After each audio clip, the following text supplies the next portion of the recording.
हा आयोगाचा group C पूर्व परीक्षा 2022 चा प्रश्न बघा, ज्यामध्ये आयोगाने हे विचारलंय की मलेरियाची वॅक्सिन तयार करण्यामध्ये अडथळा निर्माण होत आहे.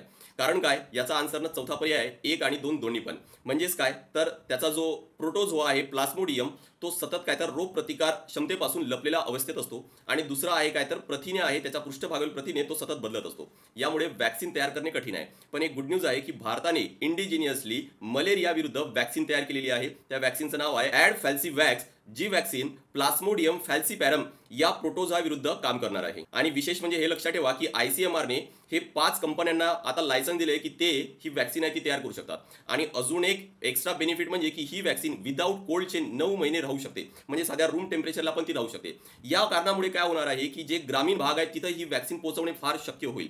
आणि आपला जो किंवा भारताचा जो लक्ष्य आहे की 2030 पर्यंत भारतातून पूर्ण मलेरिया आहे तो संपवायचा आहे, त्यामध्ये हा एक खूप मोठा वाटा याचा ठरणार आहे.